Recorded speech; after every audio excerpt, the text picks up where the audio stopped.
យុទ្ធសាស្ត្រឡោមព័ទ្ធតោនឹងការដួលរលំនៃសម្ដាប់ធ្នាប់ iPod របស់អាមេរិកត្រឹមតែ7ថ្ងៃប៉ុណ្ណោះក្រោយប្រតិបត្តិការ Epic Fury របស់សហរដ្ឋអាមេរិកនិងអ៊ីស្រាអែលបានផ្ទុះឡើងកាលពីថ្ងៃទី28ខែកុម្ភៈពិភពលោកមិនត្រឹមតែឃើញផ្សែងកាំភ្លើងនៅតេហ៍រ៉ាននោះទេប៉ុន្តែយើងបានឃើញនៅការបាក់មុខផ្នែកយុទ្ធសាស្ត្ររបស់ទីក្រុង Washington នៅចំពោះមុខក្រុមកម្ពុជាមហាអំណាចថ្មី BRICS រុស្ស៊ីអ្នកបញ្ជាពីក្រោយខ្នងនិងយុទ្ធសាស្ត្រចេញដីសម្លាប់ម៉ូស្កូមិនបានបញ្ជូនទ័ពទៅអ៊ីរ៉ង់ដោយផ្ទាល់នោះទេប៉ុន្តែបានផ្ដល់ផ្នែកទឹកដែលមានតម្លៃមហាសាលបច្ចេកវិទ្យាផ្កាយរណបកាលដែលអ៊ីរ៉ង់អាចបាញ់កំទេចប្រព័ន្ធការពាររ៉ាដា THAAD ដ៏ទំនើបរបស់សហរដ្ឋអាមេរិកដែលមានតម្លៃជិត$1000 លានគឺមិនមែនជារឿងចៃដន្យឡើយវាគឺជាលទ្ធផលនៃទិន្នន័យចារកម្មដែលរុស្ស៊ីផ្ដល់ឲ្យដើម្បីសងសឹកសហរដ្ឋអាមេរិកវិញនៅក្នុងសមរភូមិអ៊ុយក្រែនអំណាចថាមពលខណៈសហរដ្ឋអាមេរិកព្យាយាមឡោមព័ទ្ធអ៊ីរ៉ង់តម្លៃប្រេងសាកលបានហក់ឡើងដល់$100នេះជាការដើរខុសយុទ្ធសាស្ត្ររបស់លោកដូណាល់ត្រាំដែលដៃម្ខាងចង់ដាក់ទណ្ឌកម្ម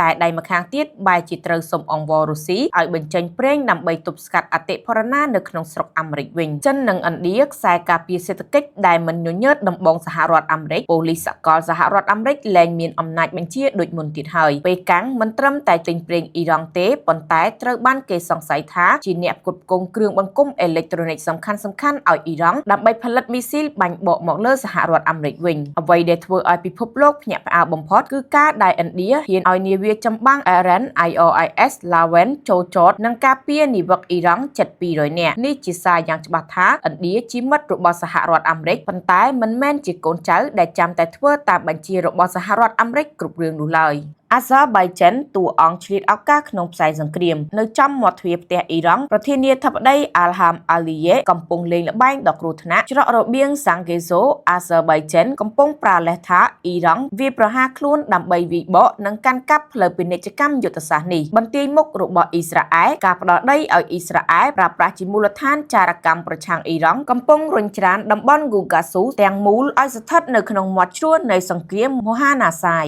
យោងតាមទិន្នន័យក្នុងសប្តាហ៍ដំបូងនៃខែមីនាឆ្នាំ